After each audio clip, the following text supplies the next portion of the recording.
10 ऐसे कारोबार जो कभी फेल होगा ही नहीं।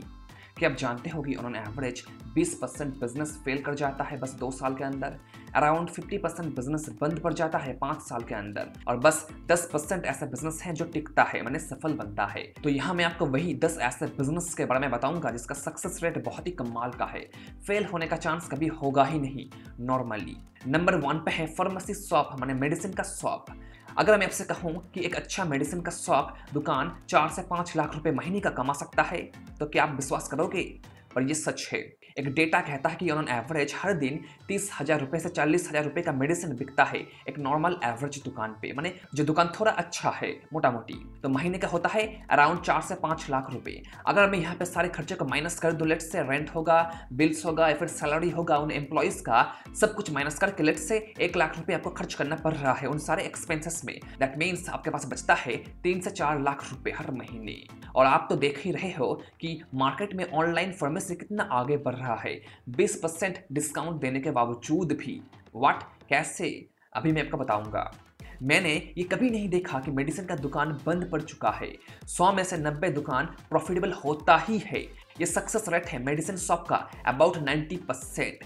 तो आप सोच सकते हो कि अगर आप इसका एक चेन बना लेते हो, माने 2, 3, 4, 5, 6, 10 दुकान बना लेते हो मेडिसिन शॉप का, तो पैसा आप कितना कमा सकते हो इस बिजनेस से। बस आपके पास हर तरह के मेडिसिन होना चाहिए, या एटलीस्ट आप उसे मंगवा सकते हो 5 से 6 घंटे के अंदर, और आपको हर दिन अपने दुकान को खोल के रखना होगा। ईद हो, दिवाली हो, शादी हो किसी का, आपको दुकान खोलना ही होगा, तभी आप यहाँ पे सफल बन पाओगे। रिटेल व्यापार का एक ही फॉर्मूला है, आपको दुकान खोलना होगा 365 दिन। यहाँ मैं आपको एक रियल लाइफ एग्जांपल देता हूँ, ध्यान से सुनो।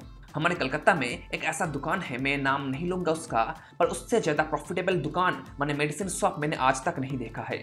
बस 2 से 3 साल के अंदर उन्होंने एक दूसरा दुकान बना लिया है, बस 2 से 3 साल के अंदर। और भीड़ मानो लोग जाना ही नहीं चाहते उनके दुकान से। रात को 9:30 बजे उन्हें दुकान को जबरदस्ती बंद करना पड़ता है, नहीं तो लोग आते ही रहते हैं, आते ही रहते हैं, दुकान बंद करने नहीं देते हैं।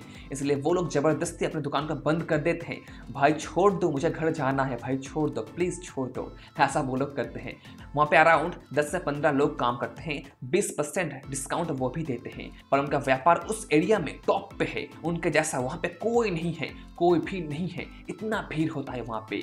अगर आपके पास 5 से 8 लाख रुपए हैं तो आप भाई मेडिसिन का दुकान खोल सकते हो एक लाइसेंस लेके, मैंने किसी से भाड़े पे लेके। अगर आपके पास नहीं है तो भाड़ा होता है अराउंड 10,000 रुपए से 15,000 रुपए के आसपास, आई थिंक महीने का होता है। और आजकल की दुनिया में मेडिसिन काइंड ऑफ खाना बन चुका है। हर एक फैमिली में कुछ ना कुछ मेडिसिन हमेशा लगता ही है, दवाइयाँ हर एक फैमिली में चाहिए ही, ये खाना बन चुका है, इसलिए इसका डिमांड हमेशा हमेशा रहेगा। ये एक बहुत ही प्रॉफिटेबल व्यापार है, ऐसा मुझे लगता है। नंबर 2 पे है फूड। आप जस्ट अपने आसपास देखो, वहाँ पे कितने खाने पीने का दुकान है, बहुत सारे ना। क्योंकि खाना पीना सबको चाहिए, अगर वो टेस्टी होता है तो माने यम्मी होता है तो यह मैं आपको एक रियल लाइफ एग्जांपल देता हूँ फिर से हमारे कलकत्ता का। वहाँ एक दुकान है भुजिया का। भुजिया आप जानते हो, चटपटा, खाने में बहुत मज़ा आता है।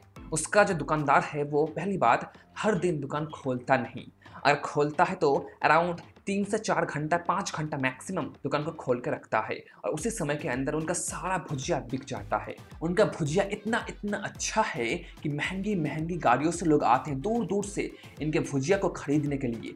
200-500 नहीं, 2 किलो, 4 किलो, 5 किलो तक लोग खरीद के घर ले जाते हैं महीने भर खाने के लिए। इतना अच्छा है उनका भुजिया, वो भी 400 रुपये पर किलो के हिसाब से। नॉर्मल भुजिया बिकता है हमारे यहाँ 200 रुपये किलो के आसपास, पर इनका भुजिया 400 रुपये पर किलो के हिसाब से बिकता है, और पूरा ख़त्म भी हो जाता है 3 से 5 घंटे के अंदर। इतना कमाल का बनाते हैं ये भुजिया, पूरे कलकत्ता में ये लोग फेमस है।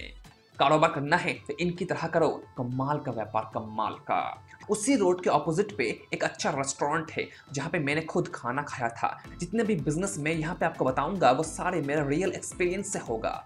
मैंने खुद उनके प्रोडक्ट्स को इस्तेमाल किया है और फिर मैं ये वीडियो बना रहा हूँ।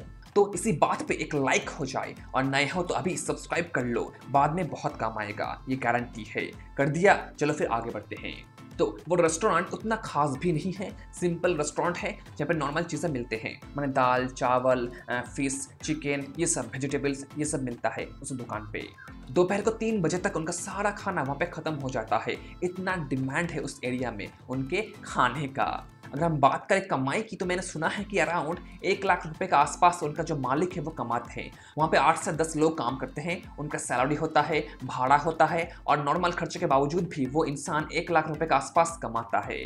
पर हर एक खाने के व्यापार में एक ही फॉर्मूला है, आपको खाना कमाल का बनाना होगा। कोई भी आपके जैसा खाना बना नहीं सकता, ये बेसिक रूल है खाने के कारोबार में, ऐसा मुझे लगता है। अभी दोस्तों खाना खाने के लिए बाहर मत जाओ, इस वीडियो को खत्म करो फिर जाना। ओके, सो हमारा अगला है ट्रांसपोर्टेशन बिजनेस। यहाँ पे हम सबसे पहले बात करेंगे कंटेनर शिप की, माने जो पानी पे चलता है। और यहाँ पे सबसे बड़ा नाम आता है अदानी का और उनके पोर्ट का, क्योंकि ये देश का सबसे बड़ा प्राइवेट पोर्ट है। और लास्ट 2 सालों में कंटेनर बिजनेस मानो आसमान छू रहा है और ये आगे भी बढ़ता रहेगा। कंटेनर बिजनेस एक कमाल का व्यापार है पूरी दुनिया भर में, आप इसे शुरू कर सकते हो। आपके पास और भी बहुत सारे दूसरे रास्ते भी हैं कंटेनर के अलावा भी, जैसे ट्रक का बिजनेस। एक रिसर्च कहता है कि ऑन एवरेज एक ट्रक ओनर ऑन एवरेज 80 से 90 हज़ार रुपये महीने का कमाता है। थोड़ा बहुत दिमाग लगा के सामानों को एक स्टेट से दूसरे स्टेट में भेजना लगता ही है, इसलिए ट्रक का बिजनेस हमेशा रहेगा इस दुनिया में। कंटेनर से जो सामान आएगा उसे तो आपको ट्रक में भरना होगा और फिर आप उसे बाहर भेज सकोगे, तो ट्रक का बिजनेस हमेशा रहेगा इस दुनिया में। अगर नहीं आप ये दो कर नहीं सकते तो आप नॉर्मल एक कार खरीदो और उसे उबर या फिर ओला पे भाड़े पे चढ़ा दो। आप वहाँ से ऑन एवरेज 60 हज़ार रुपये से 70 हज़ार रुपये महीने का कमा सकते हो, अगर गाड़ी आपका खुद का है तो। अगर ये भी नहीं तो आप एक सेकंड हैंड गाड़ी खरीद सकते हो और उसे भाड़े पे चला सकते हो, इससे भी आपको बहुत कमाई हो जाएगा। मेरे एक जान पहचान का एक बंदा है, उसने कुछ साल पहले बस एक गाड़ी खरीदा था, वो भी सेकंड हैंड। उसने बहुत मेहनत किया, रात दिन खुद गाड़ी चलाया और फिर आज उसके पास 4 गाड़ी है।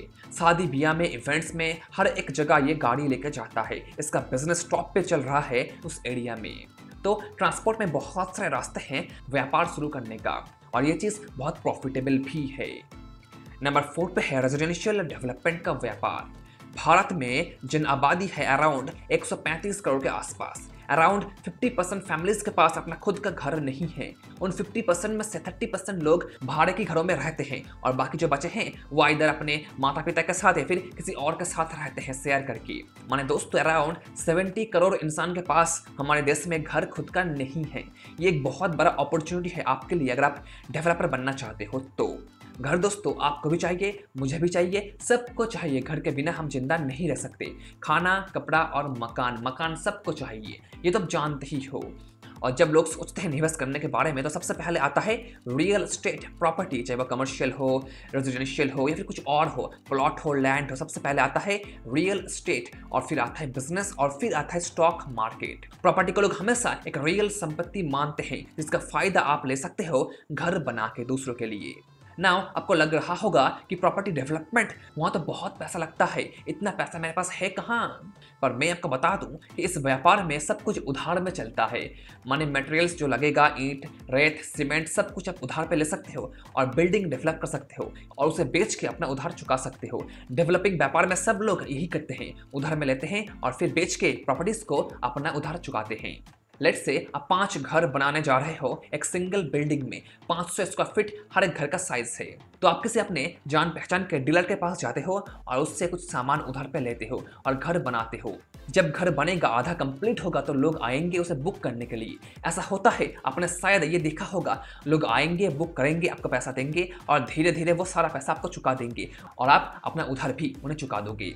ऐसा भी हो सकता है कि आप उधार का पैसा नहीं दे सकते, उस केस में आप उस सप्लायर को एक घर दे दो, वो जो भी करता है उसे बेचता है, भाड़े पे देता है, जो भी करता है, अगर वो मानता है तो। ऑब्वियसली अगर वो मानेगा तो ही होगा ना, नहीं तो आपको देना ही पड़ेगा पैसा घर बार बेच के भी। तो पहले ही ये क्लियर कर लेना कि पैसा उन्हें किस माध्यम से देना है। ओके, यहाँ पे एक और सवाल आता है कि वहाँ पर जो प्लॉट होगा उसका दाम तो बहुत महंगा होगा, उतना पैसा मेरे पास तो अभी नहीं है, तो मैं कैसे डेवलपमेंट शुरू कर सकता हूँ? उसके लिए आपके पास एक रास्ता है। उस जमीन का जो मालिक है आप उनसे डील कर सकते हो कि मैं यहाँ पे 5 घर बनाऊंगा, आपको 2 घर दूंगा, आप उसे बेचो और प्रॉफिट कमा लो। क्या बोलते हो? अगर वो मान जाता है तो आप डेवलपमेंट शुरू कर सकते हो, अपना कारोबार शुरू कर सकते हो। माने आपने 5 में से 3 घर दे दिया, 2 घर आपके पास बचा है, आप उन 2 घर को बेचोगे और कुछ प्रॉफिट आपका हो ही जाएगा अपने पहले निवेश से ही। नंबर 5 पे आता है कमर्शियल स्पेस। ये कारोबार भी रियल एस्टेट कारोबार में आता है, पर मैं इससे अलग कारोबार मानता हूँ क्योंकि इसका दाम थोड़ा ज़्यादा होता है रेजिडेंशियल प्रॉपर्टीज से। वैसे एक कमर्शियल प्रॉपर्टी को डेवलप करने में सेम खर्चा आएगा, पर दाम इसका ज़्यादा होता है क्योंकि जो इंसान इसे भाड़े पे लेगा उसे कमाई होगा इस बिल्डिंग से, इसलिए इसका दाम थोड़ा ज़्यादा होता है रेजिडेंशियल प्रॉपर्टीज से। मेरे एक्सपीरियंस में आप यहाँ पे अबाउट 10 से 20 लाख रुपए से कारोबार शुरू कर सकते हो और फिर कुछ महीने बाद आप उसे बेचोगे कुछ एक्स्ट्रा प्रॉफिट में। पर दोस्तों ध्यान रखना कि मार्केट सही हो और लोकेशन बढ़िया हो, नहीं तो प्रॉपर्टी बिजनेस काम नहीं करेगा। मार्केट और लोकेशन ये दो मेन फैक्टर होता है रियल एस्टेट इंडस्ट्री में। इन दोनों को सबसे पहले चेक करना और फिर अपना कारोबार शुरू करना, तभी आप सफल बन पाओगे। प्रॉपर्टी का कारोबार हमेशा रहेगा, दुनिया जब तक रहेगा ये कारोबार भी तब तक रहेगा। एक सच में evergreen business. Number 6, vending machines. सबसे अच्छी चीज़ हमारे देश में कि वेंडिंग मशीन्स हर एक जगह उपलब्ध नहीं है, इसका शॉर्टेज है हमारे देश में, जो आपके लिए एक अवसर हो सकता है इंस्टॉल करने का और पैसा कमाने का। कैसे, वो मैं आपको अभी बताऊंगा। वेंडिंग मशीन्स माने जहाँ पे खाने का सामान मिलता है कुछ पैसा दे के, जैसे कोका कोला, पेप्सी, चिप्स वगैरह या फिर फास्ट फूड आपको मिल सकता है। उस मशीन में कुछ पैसा डाल के आप निकाल सकते हो। आपने देखा होगा बहुत सारे जगहों पे ये होता है। आपको बहुत कुछ करना नहीं पड़ेगा, आप जस्ट एक मशीन खरीदो, अबाउट होगा 50,000 रुपये के आसपास होगा, और फिर आप उसे इंस्टॉल करो एक अच्छे जगह पे और पैसा आपको मिलता ही रहेगा। Simple is that. इंस्टॉल करो और सो जाओ। आई मीन मैनेजमेंट यहाँ पे बहुत कम होता है इस वेंडिंग मशीन्स पे और पैसा अच्छा खासा मिलता है। सबसे बड़ी बात, ये मशीन्स कैश में ऑपरेट करता है। साथ में आप उस मशीन के ऊपर आसपास में कुछ एडवर्टाइजमेंट लगा के वहां से भी कुछ रेवेन्यू जनरेट कर सकते हो। वेंडिंग मशीन का कारोबार अबाउट 90% टाइम सक्सेसफुल होता है। और आपको एक चीज़ का ख्याल रखना होगा, आपको इस मशीन को एक ऐसा जगह पे इंस्टॉल करना होगा जहाँ पे चोरी नहीं होगा। फॉर एग्जाम्पल शॉपिंग मॉल्स पे या किसी पब्लिक जगह पे जहाँ पे चोरी होने का चांस होगा ही नहीं। आई थिंक ये सबसे बड़ा कारण है कि हमारे देश में वेंडिंग मशीन सबसे कम है। पर मैं ये श्योर नहीं हूँ, पर ये श्योर हूँ कि वेंडिंग मशीन का बिजनेस आप साइड हासिल जैसा चला सकते हो, अपने जॉब को ना छोड़ के। मेंटेनेंस होता नहीं, आप जस्ट इंस्टॉल करो और पैसा कमाओ। Simple is that. और ये चीज़ हमेशा रहेगा भी, एवरग्रीन बिजनेस है ये, क्योंकि खाना सबको चाहिए, इसलिए ये कारोबार भी बहुत बढ़िया होगा आपके लिए। नंबर 7 पे है एनर्जी। हमारा दुनिया कोयला, गैस ये सब बहुत खर्च कर चुका है और ज़्यादा नहीं है हमारे पास, पर इलेक्ट्रिसिटी का डिमांड हमेशा हर साल बढ़ रहा है। आपके आसपास जो भी चल रहा है, ये मोबाइल डिवाइस, कंप्यूटर, कार, खाना बनाने का चूल्हा, सब कुछ करंट से चलता है, इलेक्ट्रिसिटी से चलता है। और हमारा देश आज डिजिटल बन रहा है, मेटावर्स आ चुका है, क्रिप्टो करेंसी आ चुका है। ये सब बहुत भारी मात्रा में इलेक्ट्रिसिटी कंज्यूम करते हैं। इसलिए अगर आप कहीं से भी इलेक्ट्रिसिटी बना सकते हो और उसे बेच सकते हो किसी गवर्नमेंट एंटिटी को या फिर किसी प्राइवेट सेक्टर में, तो आपका व्यापार भविष्य में सफल बन सकता है, क्योंकि डिमांड हमेशा हमेशा रहेगा इलेक्ट्रिसिटी का, ऐसा मुझे लगता है। नंबर 8 पे है दोस्तों होटल्स। ओयो नाम सुन के क्या दिमाग में आता है? वैसा कुछ ना, हाँ आता जरूर होगा, पर जो भी बोलो, ओयो इस इंडस्ट्री में सबसे बड़ा नाम है होटल बिजनेस में। होटल एक ऐसा टाइप का प्रॉपर्टी है जहां सोर्स ऑफ इनकम बहुत सारे होते हैं। बिल्डिंग जो है ना वो हर साल अप्रिशिएट करता है, माने उसका वैल्यू हर साल बढ़ता है, आपका वहां से भाड़ा मिलता है और आप वहां पे एक फुल टाइम बिजनेस भी ऑपरेट कर सकते हो। सोर्स ऑफ इनकम यहाँ पे होता है फ्लैट बुकिंग से मेनली होता है, और फिर होता है वेंडिंग मशीन से अगर आप वहाँ पे इंस्टॉल करते हो तो, और बाकी जो कुछ भी बिकेगा खाने पीने का, फिर कुछ भी बिकता है तो उसका रेवेन्यू भी आपको मिल सकता है। कुछ लोग होटल्स पे एक कॉमन रूम एस्टैब्लिश करते हैं और उसका चार्ज भी अपने कस्टमर से काटते हैं, और कुछ ऐसे हैं जो कैसीनो भी लगाते हैं अपने होटल्स में और वहां से भी उन्हें अच्छा खासा पैसा मिल जाता है। तो सोर्स ऑफ इनकम यहाँ पे बहुत सारे हैं, पर शर्त यह है कि होटल का जो मैनेजमेंट होगा, जो लोकेशन होगा वो बहुत बढ़िया होना चाहिए। बस शर्त ये 2 है बस। होटल का व्यापार कमाल का है, कमाल का है, ये हमेशा हमेशा रहेगा दुनिया में। नंबर 9 पे है एग्रीकल्चरल इंडस्ट्री। ये देश का सबसे बड़ा इंडस्ट्री है, सबसे ज़्यादा लोग यहाँ पे ही काम करते हैं। एक रिसर्च कहता है कि अबाउट 60% लोग अपने जीवन को चलाने के लिए एग्रीकल्चरल इंडस्ट्री पे ही डिपेंड होते हैं, और ये इंडस्ट्री जीडीपी में एक बहुत बड़ा योगदान भी देता है। पिछले साल भारत ने अराउंड $40 बिलियन का एग्रीकल्चरल सामान बाहर भेजा है। उसमें से कुछ खाना होगा और कुछ मशीन्स होगा जो यहाँ पे इस्तेमाल होता है। एग्रीकल्चरल इंडस्ट्री हमेशा से ही हमारे देश का बैकबोन रह चुका है और ये आगे भी रहेगा। आजकल तो बहुत सारे स्टार्टअप बन रहे हैं एग्रीकल्चरल इंडस्ट्री के ऊपर और वो बहुत अच्छे काम भी कर रहे हैं, पर शर्त यह है दोस्तों कि आपको इसे कारोबार मानना होगा, ना कि एक फार्मिंग मानना होगा।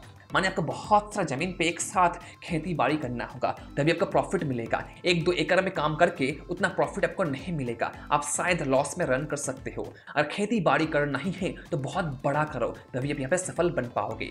मेरे एक जान पहचान का एक अंकल है जो बहुत सालों से एग्रीकल्चर इंडस्ट्री में फार्मिंग कर रहा है और वो अच्छा खासा पैसा भी कमाते हैं हर साल। और एक बार मैंने न्यूज़ में देखा था कि एक बंदा है गुजरात से, वो बंदा खेती बाड़ी से हर महीने अराउंड 1 लाख रुपए के आसपास कमाता है। खेती बाड़ी से हर महीने 1 लाख रुपए, तो यहाँ से भी अच्छा खासा पैसा मिल सकता है अगर आप इसे कारोबार मानते हो तो ही। ओके, नंबर 10 पे है वेडिंग एंड इवेंट्स। शादी ब्याह हमारे देश में मानो आम बात हो चुका है। जहाँ भी देखो इस मौसम में शादी ब्याह हो रहा है। भारत देश में ऑन एवरेज हर दिन 30,000 शादियाँ होते हैं, हर महीने 9 लाख और हर साल 1 करोड़ के आसपास। व्हाट, 1 करोड़ शादियाँ हर साल? आप सोच सकते हो, पर ऐसा ही होता है हमारे देश में। तो वहाँ पे जो भी मैनेजमेंट लगता है, जो भी सामान लगता है, वो सब कुछ आप प्रोवाइड करोगे और वहाँ से पैसा कमा सकते हो। एक रिसर्च कहता है कि ऑन एवरेज हमारे देश में शादी ब्याह में खर्च होता है 20 लाख से 30 लाख रुपए के आसपास और मैनेजमेंट को मिलता है 4 से 5 लाख रुपए के आसपास। तो मान प्रॉफिट यहाँ पे अच्छा खासा मिलता है। और मज़े की बात यह है कि शादी ब्याह इवेंट्स कभी कम होगा ही नहीं, बढ़ेगा और बढ़ेगा। जैसे हमारे देश का पॉपुलेशन बढ़ेगा, ये भी बढ़ेगा, ये फैक्ट है। तो ये व्यापार हमेशा हमेशा रहेगा हमारे देश में। Last but not least, financial services कुछ भी हो सकता है। फाइनेंशियल प्लानिंग, लोन वगैरह कुछ भी हो सकता है। घर या फिर गाड़ी, निवेश हो या फिर फाइनेंशियल प्लानिंग हो, एक एक्सपर्ट तो चाहिए ही, सबको चाहिए। और इस युग में ये चीज़ बहुत पॉपुलर भी हो रहा है ऑनलाइन प्लेटफॉर्म्स की वजह से। आप सोच भी नहीं सकते कि जो लोग एजेंट हैं यहाँ पे, वो लोग कितना पैसा कमाते हैं हर साल, लाखों में कमाते हैं। कमीशन होता है और फिर सर्विस चार्ज भी होता है। हाँ, कभी कभी ये डाउन अप होता है, पर ये हमेशा टिका रहेगा, ऐसा मुझे पर्सनली लगता है। सो भाई लोग, आपके हिसाब से कौन सा बिजनेस सबसे बेस्ट है? आप मुझे बताना नीचे कमेंट सेक्शन में। अगर आपने अभी तक वीडियो को लाइक नहीं किया है तो अभी लाइक कर दो और सब्सक्राइब करके रखो अगर नहीं किया है तो। काम बाद में जरूर आएगा, ये गारंटी है मेरा। तो फिर दोस्तों, मिलते हैं अगले वीडियो में। Bye bye.